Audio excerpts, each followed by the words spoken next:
Pinag-isipan daw po ng Amerika na magpataw ng hanggang 12.5% na taripa sa mga bansang bigo sa pagpigil ng pag-aangkat ng mga produktong gawa sa forced labor. Kasama po ang Pilipinas sa higit na 50 mga trading partners sa mga bansang yan. Ayon po sa resulta po ng pag-aaral ng US Trade Representative, malaking pabigat sa US Commerce ang kabiguan ng ibang bansa na maghigpit kontra forced labor. Pumalagho naman ang Philippine Exporters Confederation of the Philippines sa mungkahing taripa dahil lahat naman daw ng lokal na exporters ay sumusunod sa lokal na batas at global standards pagsapit sa labor at sourcing. Dinipensahan po ng Department of Agriculture ang kautosang taasan ng Minimum Access Volume o MAV para po sa karneng baboy.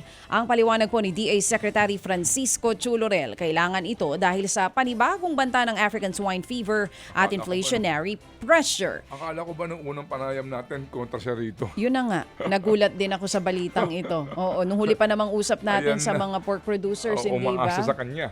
Samantala nga po inaasahang makatutulong ito para mapanatiling stable ang Ayan na presyo naman. ng karneng Oo. baboy. Pero hindi naman nagiging stable ang presyo. Maalala nga pong iniakyat sa higit 200 librong metriko tonelada ang minimum access volume o yung dami ng karneng baboy na pwedeng maiangkat sa mas mababang taripa. Yan na sinasabi po natin na umaasa itong mga pork producers na kakampi nila itong sekretary. Yung pala nabudol din sila.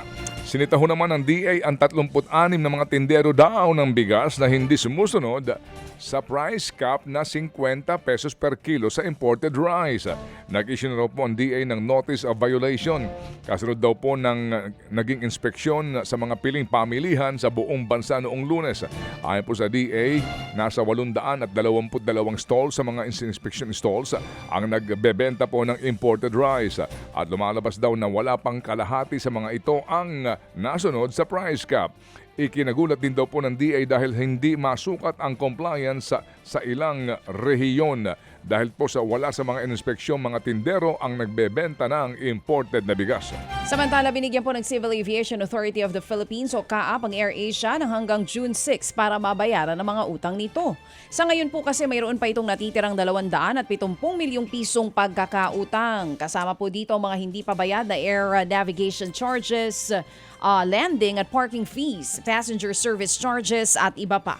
Kung hindi mabayaran po ang halagang ito, maaaring harangin ang operasyon ng AirAsia sa mga paliparan ng gobyerno. Sa gitna naman nito, tiniyak po ng AirAsia na patuloy pa rin ang kanilang serbisyo maging operasyon. Pero nagbawas sila sayang. Okay pa naman sana natin ito. mamaya, opo, ito hong sitwasyon na ito kasi marami po nakabili na po ng advance ticket ng AirAsia. Yun pong epekto niya sa kanila kung sakali. Bukas po naman daw ang LTO na sumunod sa kautusan po ng Ombudsman na itigil na ang paggamit sa sistema ng Stratcom at gamitin po ang Land Transportation Management System o LTMS.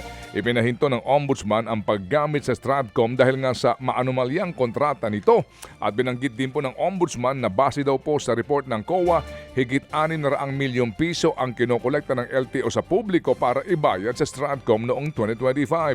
Paliwanag din po ng Ombudsman, walang kailangang kolektahin na dagdag po sa na computer fee sa mga nagpaparenew o nagpaparehistro po kung LTMS ang gagamitin. Government procured po o nabili na kasi ng gobyerno ang IT system na ito. Pero aminadong LTO na hirap ang mga tanggapan nito tuwing may aberya sa sistema ng LTMS. At kahit kasi ilang taon na pong aktibo ang sistema, hindi pa rin daw ibinibigay ng service provider na Dermalog ang mga code na kailangan po ng LTO para masulit ang paggamit sa LTMS. For every time that we need changes in our system, in the absence of that source code, in the absence of that access codes and database, we cannot renew or continue to transact with the Filipino public. Kapag po wala kaming control doon, naghihingi po kami lagi ng permiso for us to use this system, for us to make changes doon po sa system. So, gustuhin man po namin i-fully utilize po iyon, hindi po namin magawa because we do not have full control over the system. Yan po ang tinig ni LTO Executive Director Martin Ontog.